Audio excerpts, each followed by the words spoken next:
Welcome, fellow fumeheads, to my thoughts on Oud Mineral, a brand new in 2017 Tom Ford private blend release, baby. Yeah! And who in the hell would not be excited about this? Boy, I sure was, and I got a few good reasons why. One of them being, of course, it's a Tom Ford, man. It's a new Tom Ford private blend. And as we all know, so many rockstar fragrances have come from this line. I gotta tell you, if I were to make a video today and the question was, you could only have one fragrance house for the rest of your life, what would it be, Dan? Well, you know, that has always been a huge battle between like Creed and Tom Ford for me. Because I gotta tell you, I love my Creed Freshies, but if I could only have one, man, it would have to be Tom Ford. Because not only does Tom Ford have some excellent fresh fragrances, they also have something that Creed does not. A killer cold weather lineup, for sure.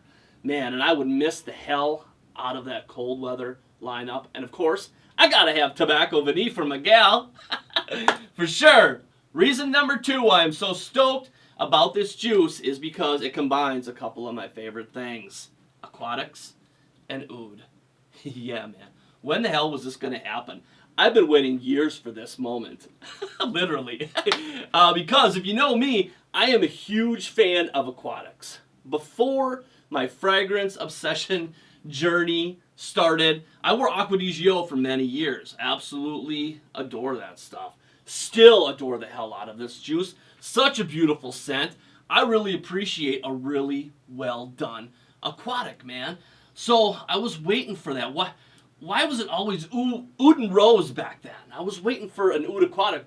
So I took it upon myself, man. I would like put on some raw oud oil and spray myself with some Acqua di Gio or some Millésime Imperial or some Selma Red and just get the job done myself. I was like, why in the hell isn't anybody thinking about this? So when Tom Ford was coming out with the fragrance Oud Mineral, Oud Aquatic fragrance, I'm like, shit.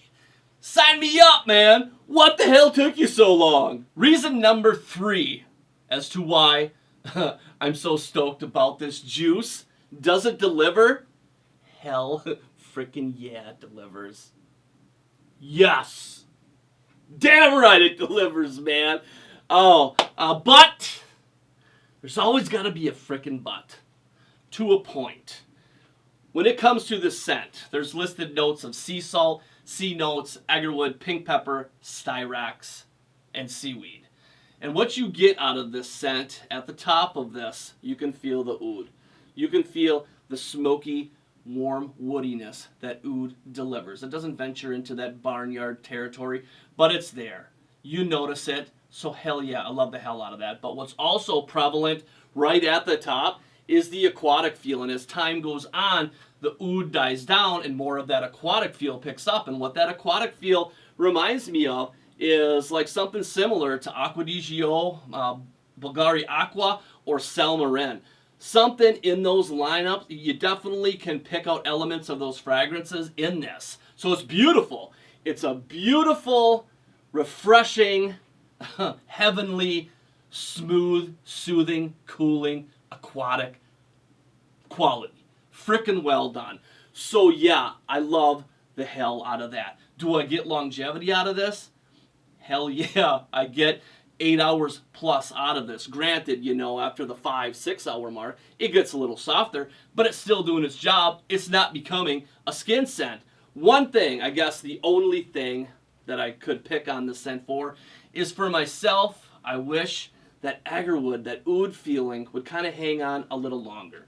I get that for maybe a few hours, and then after that, it's strictly that beautiful aquatic, which of course there's nothing wrong with that. But you know, I'm looking for the super combo, oud, aquatic, and this pretty much does it. You know, I'm just being really picky and want that oud to linger on a little bit more. And I don't know why it doesn't, because oud is such a strong note, you know, on its own. You think that would be the prevalent force that would be carrying on and on and on, and it's the aquatic scent in this that carries on and on and on. Salty, watery, breezy. I mean, everything coming at you. For me, it's almost like a piece of agarwood that you pulled out of the sea, you know, that had been marinating in the sea for months. And you pull it out and you smell that. So it's just drenched in that sea smell, but you still get that woody backbone. Reason number 4 why I love this juice. I mean, the reasons could just keep going on and on.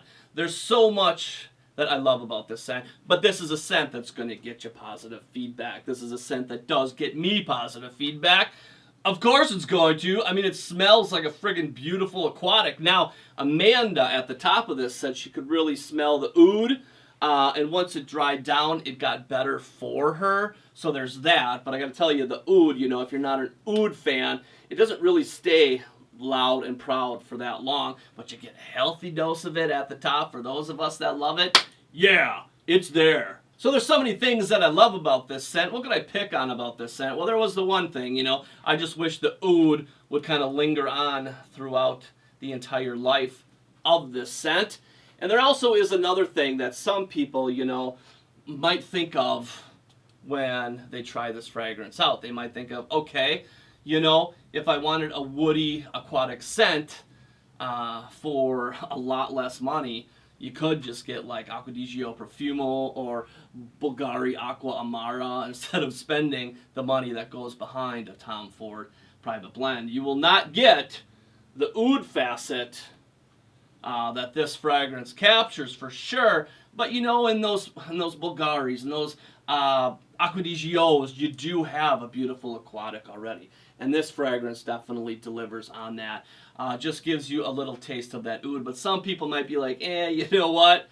I'm pretty much fine with my Acqua di Gio and my Bulgari Aqua. I don't need to spend $300 for a bottle. But, you know, if you like the finer things in life and you like oud, this is definitely something that will not let you down, man. Oud and aquatics, if you're into that, boom, you're going to love this. Pretty much guarantee that. Now, I got to thinking, too, over the years, you know, I've always wanted to dabble in perfumery myself. But, you know, I just don't have the time for it. And I've always tried to come up with what would be one scent that I would create, like the first scent that I would ever release.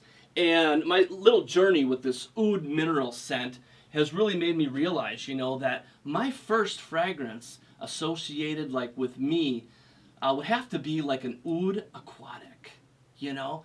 So many things to play with in that genre, and I just don't have time to do it on my own. If there are any perfumers out there that would like to take up this challenge with me, help me develop an oud aquatic for Mickers, that would be awesome, man. Take this ride with me. It would be a delicious, heavenly one. I guarantee it. But that's it. Hopefully you guys have enjoyed. If you have checked out Oud Mineral, make sure to share with me your thoughts down below. And if you have not checked it out, just share with me your thoughts on your favorite Tom Ford private blend freshie. You know, I still have to review quite a few of those, actually. And I'm really disappointed in myself for that. And when it comes down to the bottle for Oud Mineral, for me, they should have kept it in that aquatic, you know, green bottle that the rest of his freshies are in for sure. Because this does not suit a brown bottle. This scent is so aquatic, it definitely needed to be in like one of those clear, pretty green blue bottles that Tom Ford has for sure. You need to change that, bro. But that's it. You guys take care, and we'll see you soon.